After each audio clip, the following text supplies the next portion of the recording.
All right, folks, we are going to do this install on this 2021 Hobie Mirage Lynx. So all you're going to need is a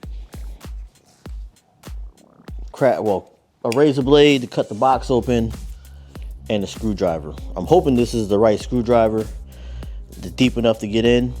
So we'll see. If not, I'll have to pause the video and get the right one, but this should do the trick. I won't recommend doing a drill. I mean, you can, but it's got to be in a lower setting, but stuff like this could be hand tight. So let's go ahead and open this up and see what's inside. I had to order these from Australia because we don't have them in the States. So I made a big order and I sold all of them to people that wanted them. I mean, the only problem is that the shipping was kind of high. So I had to divide the shipping into the cost. But I was only doing it for the people that have Lynx, not to make no money. So starting off right out of the box, you have the Lynx rails.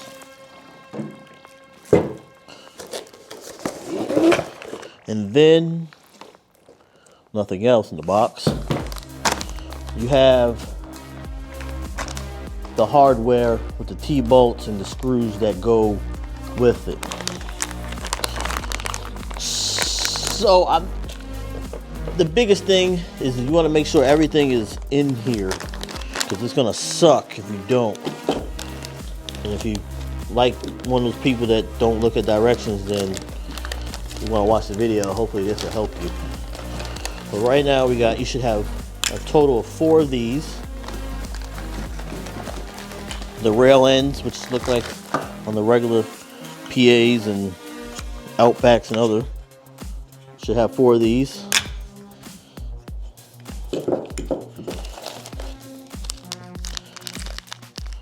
You should have 2 screws that cut into the pre-holes that's in here, and then you should have 2 T-bolts. So the T-bolts will actually slide right here when you go forward, but we'll get into that. And then most importantly, you have your instructions. Hobie gave you instructions, and it tells you what you're supposed to have and what you shouldn't have. So I'll lay all that out. So now I'm gonna go cut the taping, remove the rails. Make sure you throw your trash away.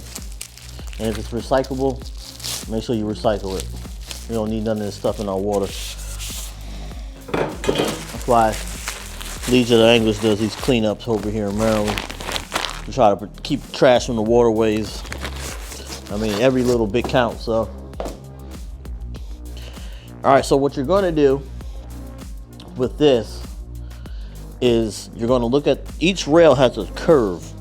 I mean, they both can go either way on each side, because it doesn't matter. But you wanna make sure the rail is with the curve of the boat. If you look at it, you can see how it fits on each one. And that's how that is. And then you got these 2 ends. You can put that end. Let me move this out the way so I don't cut myself.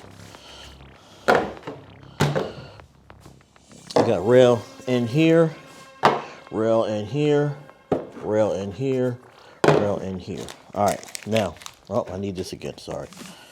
So now, I'm gonna cut. Be careful when you cut, always cut away from you to protect yourself. And if you are a teenager that needs help, or a child trying to do this, make sure you have your parents do it. Okay, so put that up, boom. Now everything is about to be laid out. So the T-bolts will go to the ones in the front. Yeah, the ones in the front on each side, and then the bolt in the back. If you don't know, this is the self-cutting bolt. Self-cutting bolt. And then you got the T-bolts right here, which pretty much they screw into like that. And you screw into like that.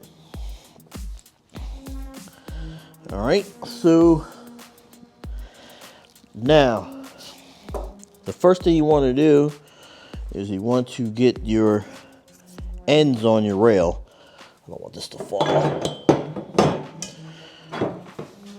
Put your ends on the rail. They should just fit in. Make sure you get them nice and snug. And if you need to, push it on something. Yeah, if you need to just push it on something, you can use the ground or whatever. And the same thing on the other end. Make sure it's snug. And if you want to see it, I mean, you can, if you want to use it like that. You want to make sure you got you want everything together. All right. And then it should match up. Yeah, it should match up. But if it doesn't match up, you make sure you gotta get them all the way. So, that's that. Next, you wanna take your bolt, put it through, and then your T-bolt, and just put it in loosely. Make sure you got the T-bolt in there. And then don't tighten it all the way, because you need to make sure that you need to move it back and forth or stuff like that before you cut those holes in there into the other parts. So you want to slide it in. And don't do what I just did. I went too far. Up too many threads. Drop it in the slot. All the way forward. You want to make sure this is all the way forward. And for some reason, I might have went too far. Interesting.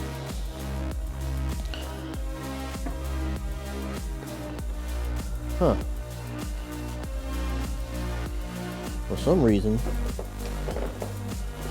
did I go too far? I don't know.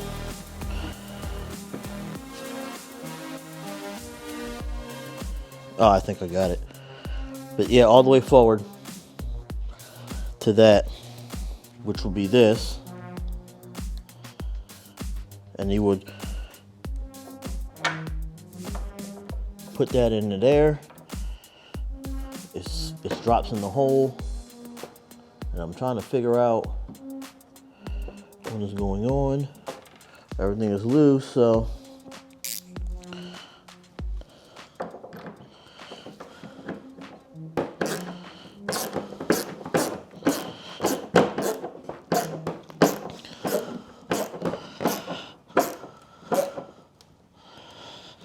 hand tight.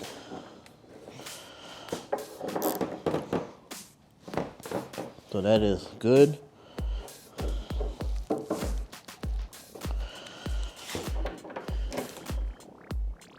Don't go too tight, you don't want to go mess it up. Then you're going to do the same thing right here.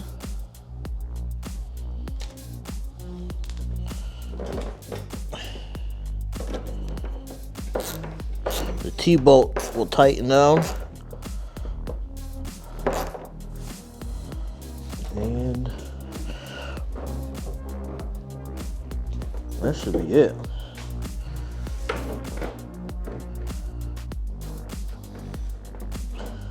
Now,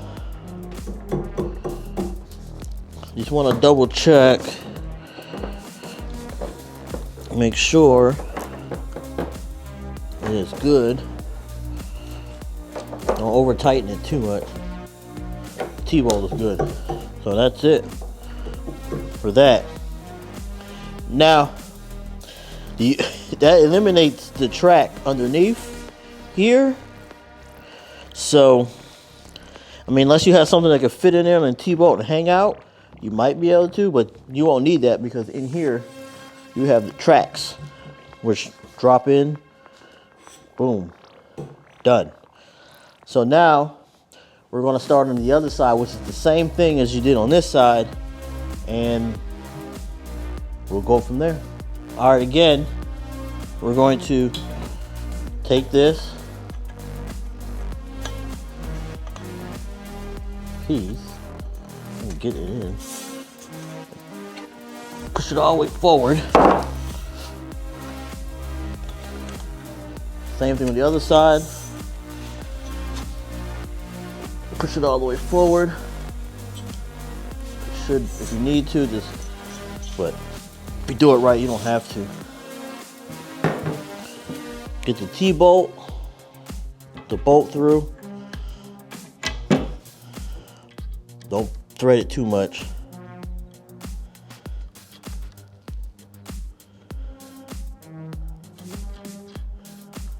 Sit where it's flush. Put the bolt through. All the way forward. And then you take your screw in the back. Make sure it lines up. Tighten it down. Same thing as you would do on the other side.